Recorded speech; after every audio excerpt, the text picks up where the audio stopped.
and in this video, we are going to learn how to rearrange schedule in your Outlook calendar intuitively. So you can see here that at 4 p.m. today, I have registered for an online forum. But I just found out that this forum has been moved to Friday, which is 2 days from now.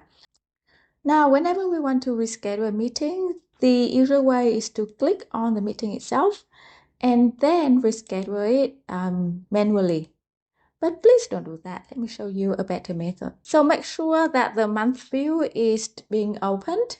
Now, click on the meeting itself and then just drag it to the day that you want. Oh, not 24th. Let me drag it to Friday. All right, and that's it.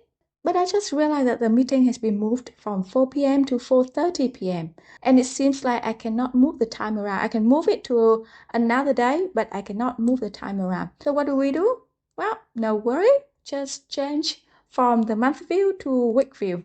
Okay, and now it is being scheduled from 4 to 4:30, and I want to reschedule it from 4:30 to 5. So just click on the meeting and then just move it down. It is from 4:30 to 5. And that's it. Happy learning and see you in the next video.